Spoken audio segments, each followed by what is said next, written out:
Jodoh juga salah satu bentuk rezeki. Ketika sudah berjodoh kemudian berpisah, apakah berarti rezeki kita terputus? Kadang banyak orang mendapatkan sesuatu lalu berujar dengan nada bercanda, alhamdulillah rezeki anak soleh, atau alhamdulillah rezeki anak solehah. Boleh tidak bercanda dalam konteks demikian, mengaku-ngaku soleh?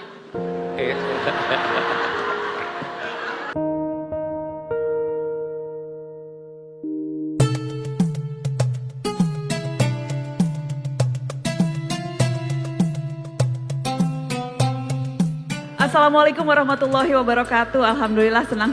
Waalaikumsalam. Terima kasih teman-teman. Alhamdulillah senang sekali Syihab dan Syihab bisa kembali hadir di Masjid Agung Al-Azhar Kebayoran Baru. Senang sekali Narasi TV bisa bekerja sama dengan komunitas tangga masjid untuk menyelenggarakan Syihab-Syihab. Seperti biasa ada dua Syihab.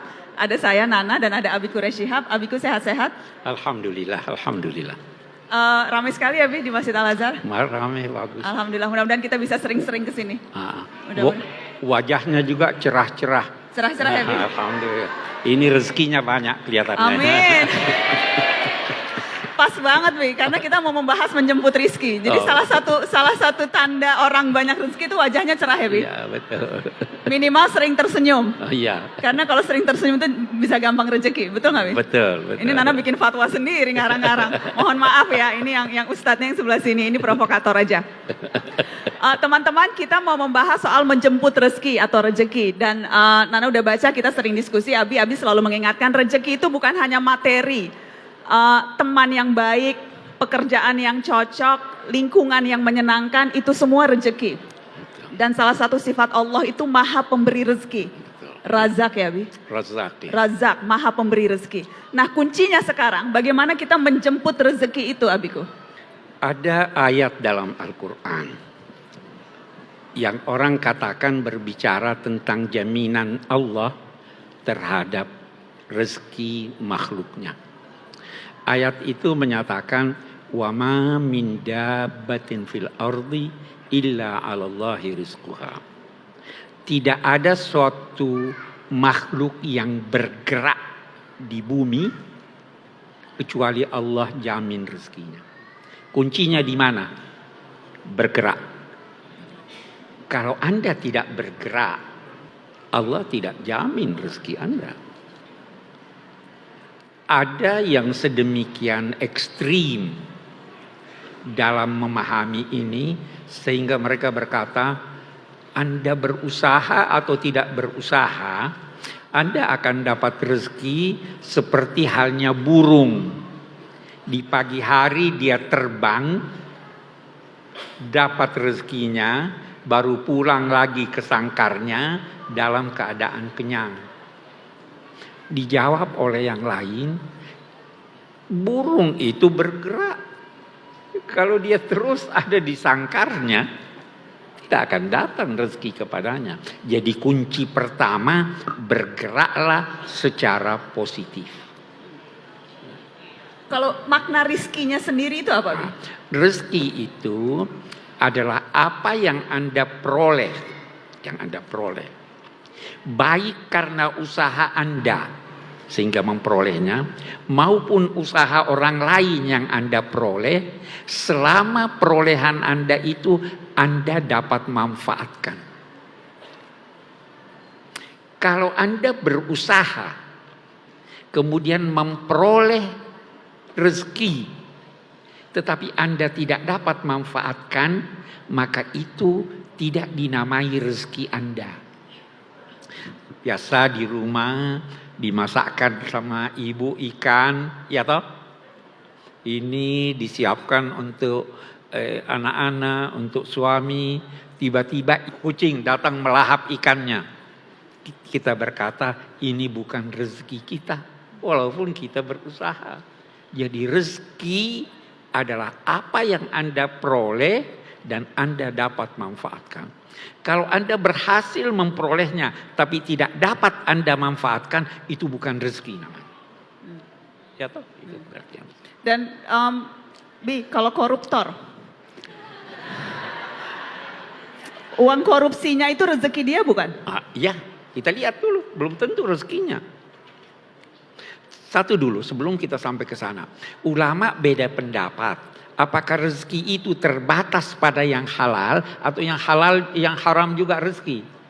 Halal dan haram menurut pendapat mayoritas ulama itu namanya rezeki. Syaratnya tadi dia dapat manfaatkan. Koruptor, korupsi sekian banyak, wafat, meninggal, masih ada sisa korupsinya.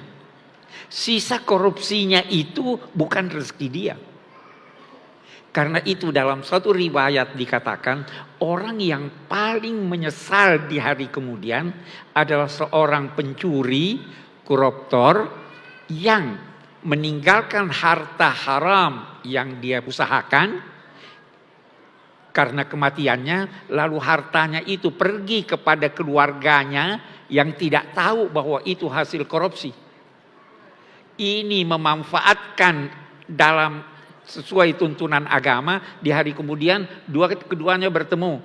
Sang koruptor berkata, kamu tidak usaha tapi kamu dapat pahala. Saya yang berusaha tapi saya dapat siksa.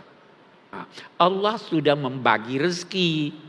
Tetapi dalam hadis dikatakan setan datang menggoda manusia.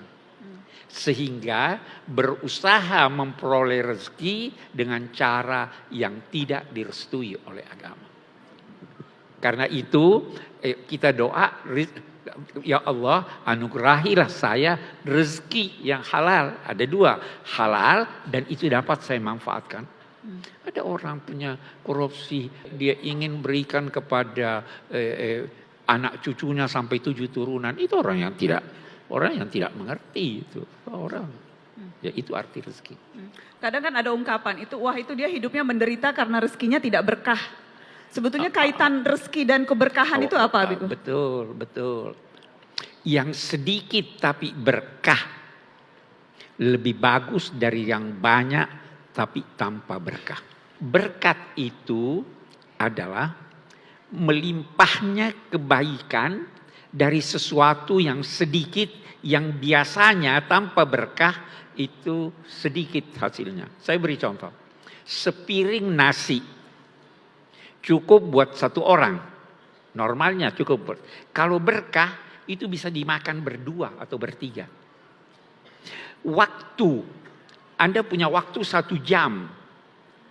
Kalau berkah waktu Anda dapat melakukan aneka aktivitas yang hanya bisa dilakukan dalam waktu berjam-jam atau berhari-hari. Jadi kita mohonkan wa barik lana fima a'tait. Berkatilah buat kami apa yang kamu anugerahkan kepada kami. Sedikit yang Anda peroleh bisa lebih baik daripada banyak yang diperoleh oleh orang lain. Karena dia tidak mendapatkan rezeki yang dibutuhkan untuk ketenangannya. Saya beri contoh. 1 orang 1 bulan dapat gaji 10 juta. Ada 1 orang dapat gaji 100 juta. Yang dapat 100 juta bisa apa yang tidak ada yang ditabungnya. Yang ini cukup dengan itu. Kenapa? Yang dapat 100 juta tidak mendapatkan ketenangan. Sehingga apa? Anaknya sakit, langsung dia antar ke dokter spesialis. Keluar duit ya. Langsung dia bawa ke luar negeri. Habis uangnya. Kalau yang ini anaknya sakit dengan penyakit yang sama. Tapi dia diberikan ketenangan oleh Allah. Dia belikan obat itu yang murah. Dia bisa menabung. Jadi jangan pernah mengukur rezeki dengan materi. Ada orang kaya raya, banyak kita lihat kaya raya, tapi dia sakit. Anaknya menderita, anaknya narkoba. Itu orang jauh lebih buruk keadaannya daripada seorang yang berpenghasilan ini, rumahnya bahagia dengan anak istrinya. Rezeki bukan sekedar materi. Tadi Abi bilang menjemput rezeki dengan cara bergerak. Ya. Tapi ada orang yang udah usaha setengah mati, pontang-panting, beribadahnya juga maksimal, tapi rezekinya belum mengalir. Sementara dia melihat tetangganya kayaknya ibadahnya Itu biasa-biasa orang, aja tuh, tapi rezekinya lancar, Bi. Betul. Itu dia tidak sadari bahwa dia telah memperoleh banyak dari Allah. Itu kan persoalan rezeki, persoalan kepuasan hati. Kalau Anda tidak puas, pasti Anda merasa berkekurangan. Tetapi kalau Anda merasa puas, Anda bandingkan diri Anda dengan yang di bawah Anda pasti puas. Karena itu juga agama berkata, saya walaupun bukan orang Jawa, karena istri saya orang Jawa, itu seringkali saya dengar ojo ngoyo. Apa artinya itu? Ya. Apa itu ngoyo? Usaha keras banget, ngotot, jangan ngotot.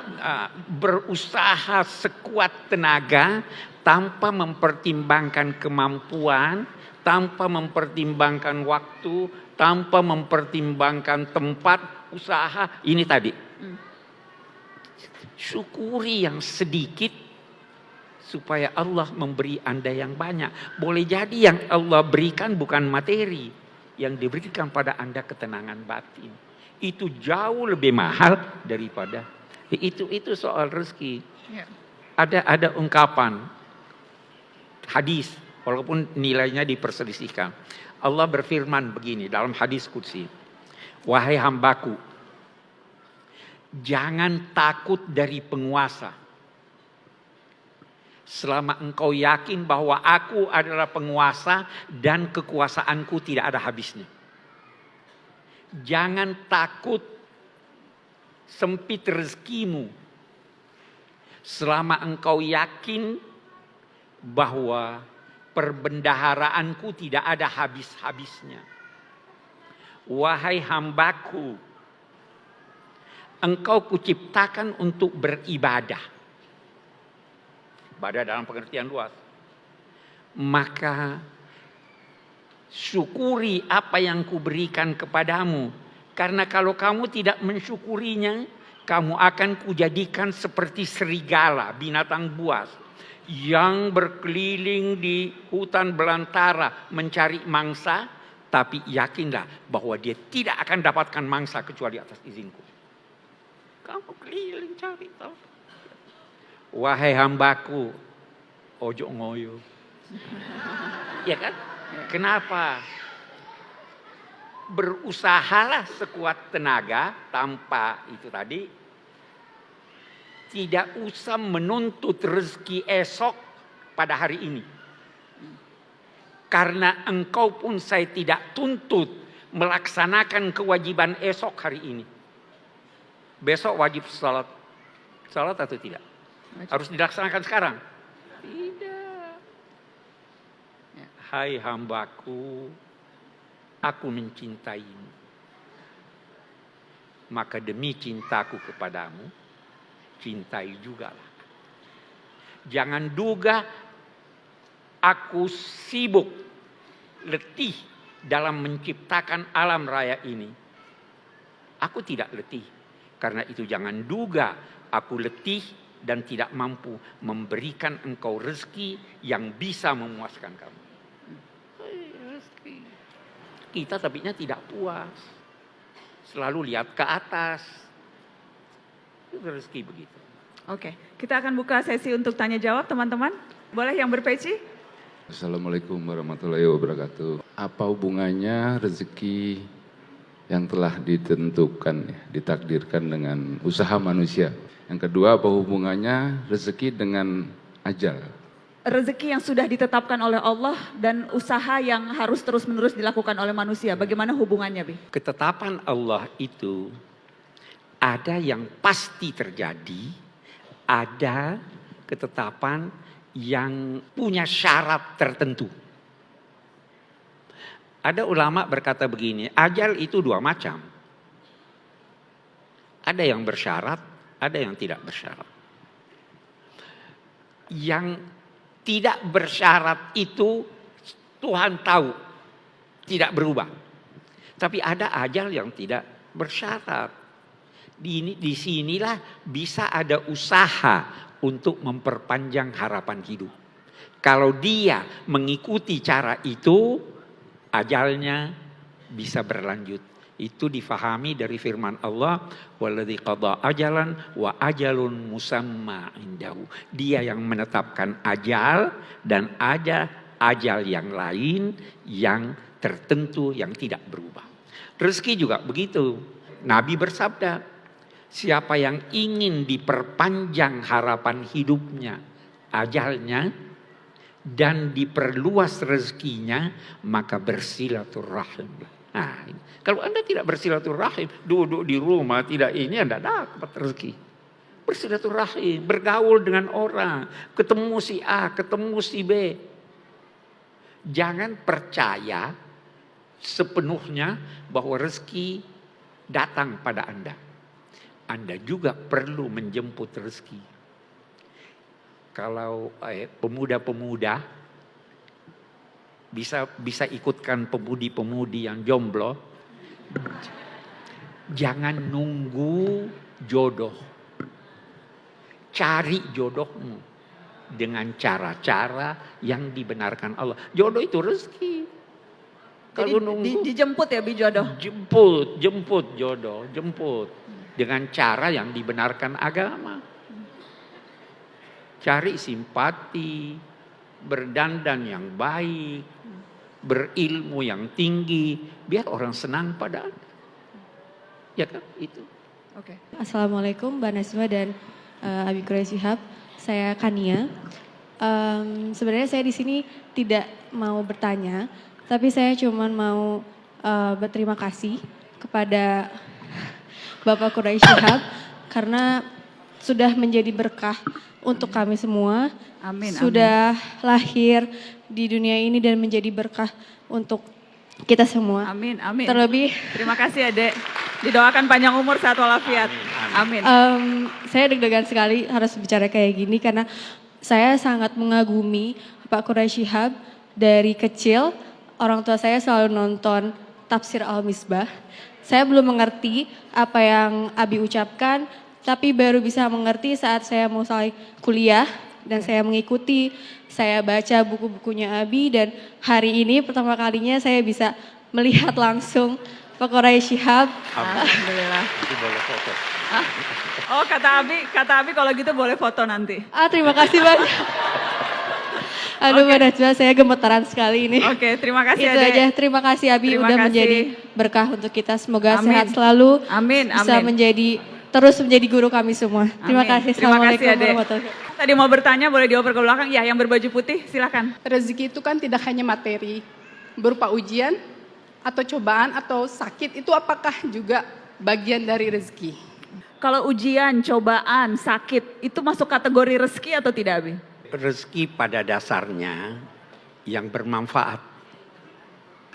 Penyakit bukan rezeki. Tapi dampaknya bisa bermanfaat buat Anda. Karena dengan penyakit, kalau Anda sabar, Anda dapat ganjaran. Iya kan? Dengan penyakit, kalau Anda mau menarik pelajaran, Anda bisa menarik pelajaran dari itu. Tetapi pada dasarnya rezeki itu yang diperoleh dan dimanfaatkan dalam arti yang positif. Saya kira begitu ya. Abi kalau cari utang ke sana kemari dan dapat, itu dapat rezeki atau enggak namanya? Kalau yang didapat itu dapat dimanfaatkan dan baik, itu rezeki. Utang pun rezeki. Utang pun rezeki. Utang rezeki. Syukur ada yang mau utangi. Jadi syaratnya itu asal bisa bermanfaat dengan baik. Asal bisa dimanfaatkan dengan baik oleh Oke. yang bersangkutan. Saya mau tanya simpel aja, kalau kekuasaan atau power itu rizki apa bukan? Kekuasaan itu rizki atau bukan? Bi? Power. Ya, Power. Rezeki jelas rezeki. Kalau kita tidak punya power bagaimana? Lihat nanti pemanfaatannya. Sama dengan rezeki kita lihat uang curian itu rezeki atau bukan? Tadi saya katakan bahwa rezeki bisa ada halal, bisa ada yang haram. Nah, power bisa ada yang halal, bisa ada yang haram. Tergantung bagaimana cara perolehannya.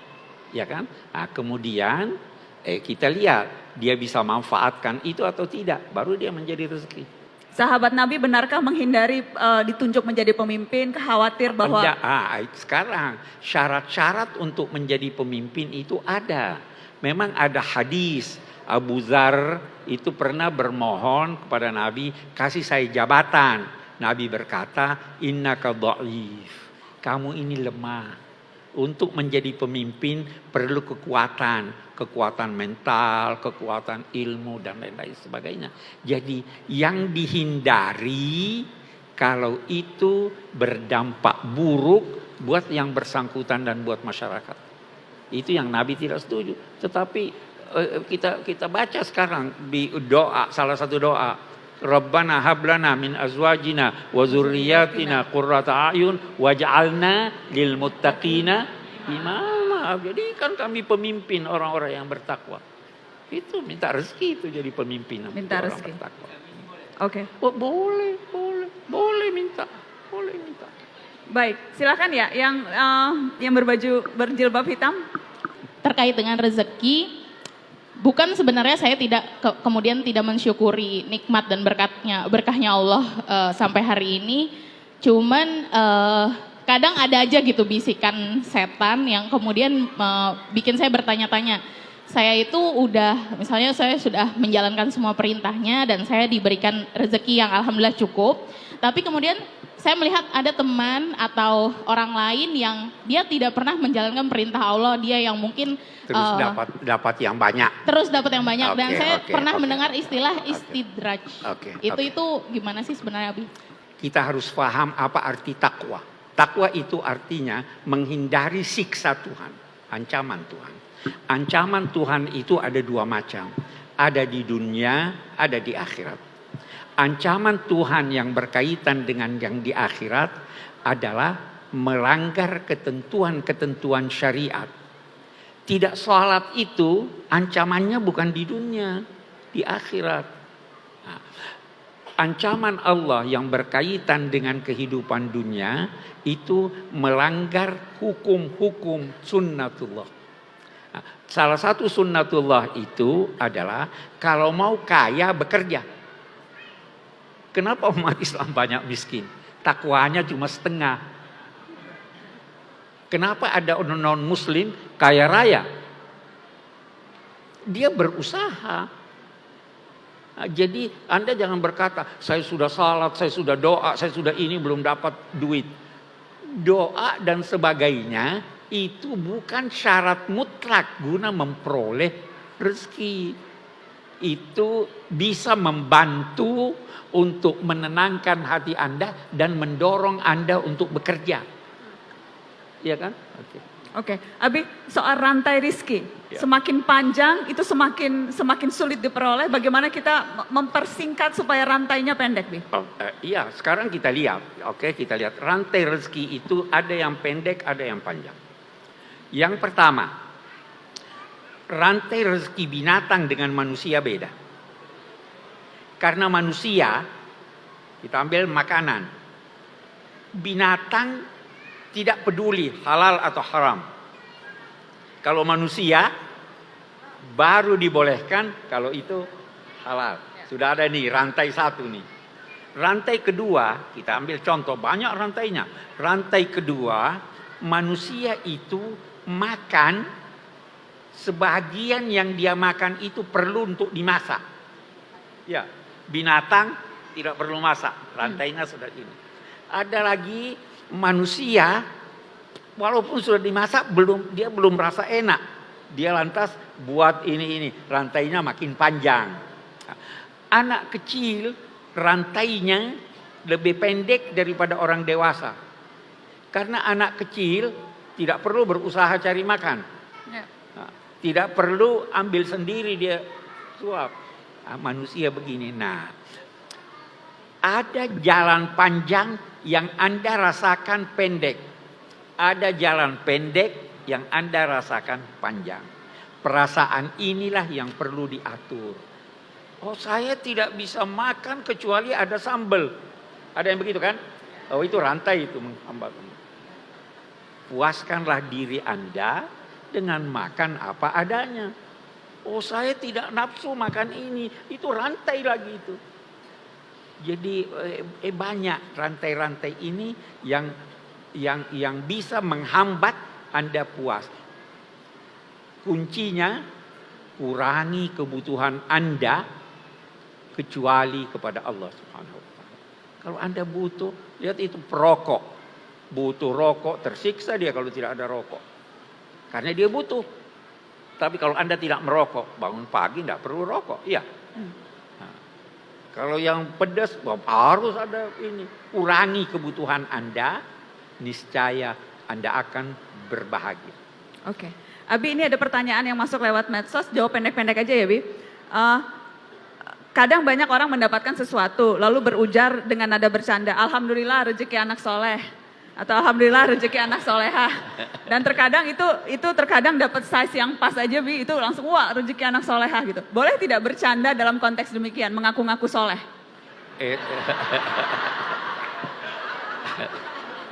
Saya tidak ingin tanggapi itu secara bercanda dan memahaminya dia bercanda. Itu boleh jadi gambaran dari optimisme dan harapannya. Jadi boleh ya, Bi? Insya Allah. Insya Allah boleh. Jangan terlalu ketat beragama ini. Kalau ada jalan untuk membolehkan, kenapa kita tidak membolehkan? Iya kan? Kecuali kalau sudah jelas terlarang. Saya kira begitu. Jadi, alhamdulillah rezeki anak solehah. Alhamdulillah. Abi, ini singkat lagi, Bi. Benarkah istilah banyak anak banyak rezeki?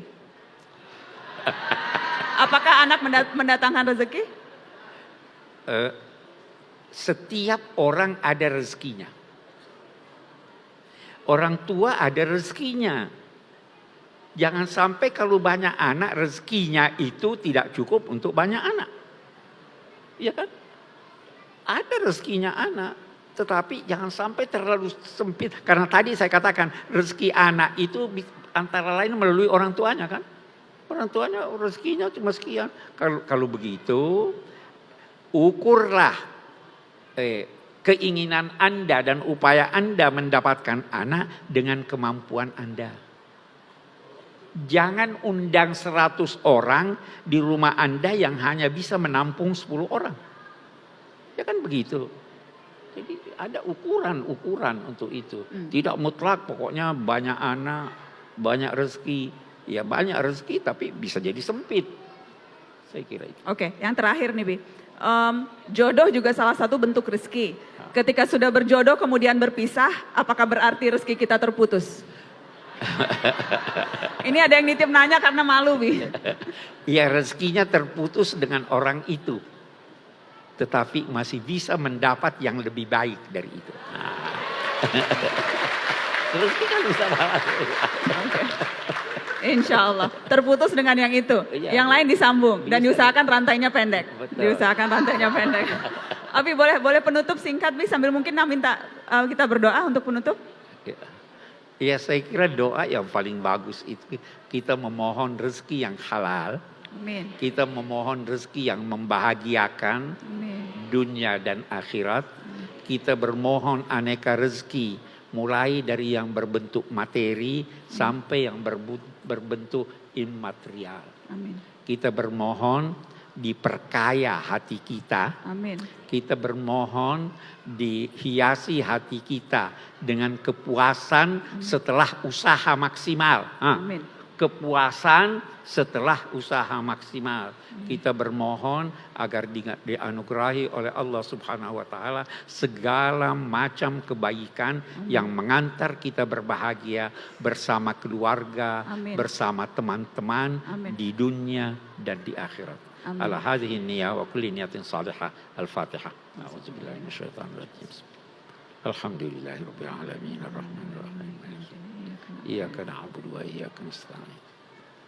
ربنا تقبل منا إنك أنت السميع العليم وتب علينا إنك أنت التواب الرحيم وصلى الله على سيدنا محمد وعلى آله وصحبه وسلم والحمد لله رب العالمين. Alhamdulillahirabbil alamin. Terima kasih banyak teman-teman sudah hadir di Masjid Agung Al-Azhar Kebayoran Baru. Demikian teman-teman, kita berjumpa lagi. Wassalamualaikum warahmatullahi wabarakatuh.